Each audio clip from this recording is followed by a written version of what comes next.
Okay, so it is a very wet day. This is kind of crazy. Let me show you what we spent yesterday doing. Took us about 2.5 hours to complete this, but we put this thing up.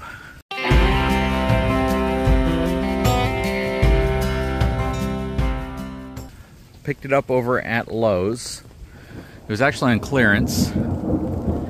Normal price was, I think, $750, and we got it for $695, something like that. So if you're looking for this and you want a bit of a discount, you can go check them out if they have one in your area that's offering this on sale. We've seen this for years out there, and ever since kind of redoing this area of the backyard that goes out to the pool deck and all of this, which you guys probably saw the video where we built the pool deck, the deck going out to it, and all of this. We've been wanting to utilize this space, and this kind of fit perfectly because this bottom deck area was 14 feet and it comes out this way 12 feet. So this is actually 10 by 12, and it gave us a really good fitting solution out here, and it now covers and protects this area, so we could move some of that furniture right there over here. Again, we're in the middle of a storm, so you're probably hearing some thunder. That said, this was a royal pain in the butt to put up. This was not one of those projects that you could say is an hour-long project, because first of all, if you try to tackle this by yourself, I think it's possible, but I highly doubt you're going to have any type of success getting it done in a reasonable time frame, because there's a lot of stuff that takes place up here. This center area, I'm going to venture to say, is about 9.5 to 10 feet off the ground, and a lot of this stuff right here needs to be assembled at the same time. Wow, it is really thundering. You hear that?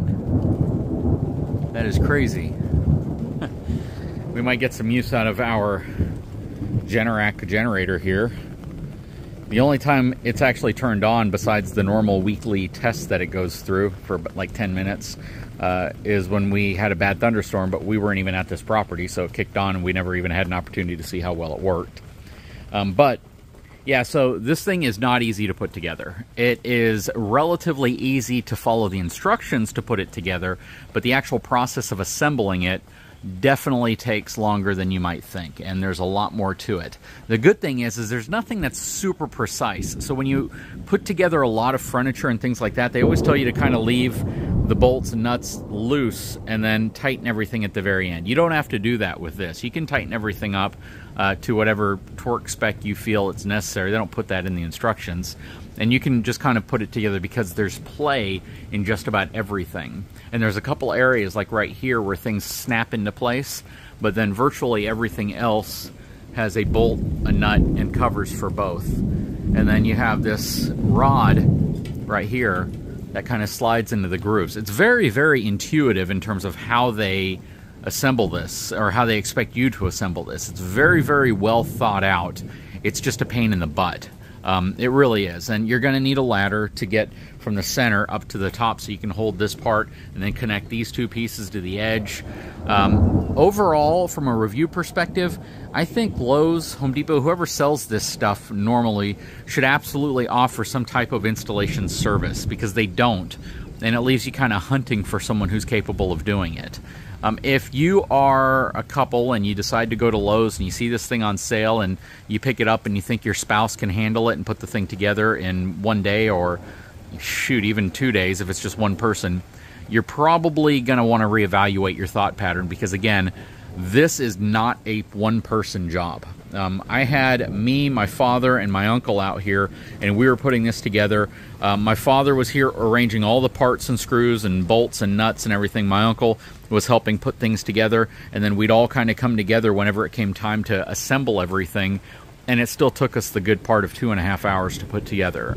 It was not easy, and I, again, venture to say that if I were doing this by myself, there would be certain areas where I would just get stuck, and I'm like, I can't do that because I need an extra pair of hands to be able to hold something or to be able to put something in a certain position. That said, though, now that we have it up, I don't necessarily know how I feel about it being sturdy and resisting wind, things like that.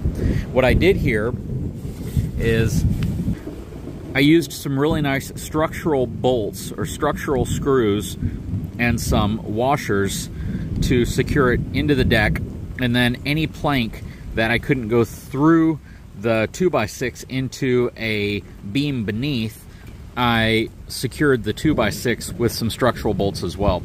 So these things are super cool. They're super strong. I use these on just about everything, but these are going through into a 2x6 on both sides. In some cases, it's going through a 2x6 into the 2x6 beam beneath it, and that's what's essentially kind of holding it to the ground. So this thing is very, very sturdy right now. It's not moving. It's very, very sturdy. It's tied into the deck really well, and then the deck, wherever that is tied into with additional structural screws to hold it in place. So again, the nails won't be the only thing holding these 2x6s down.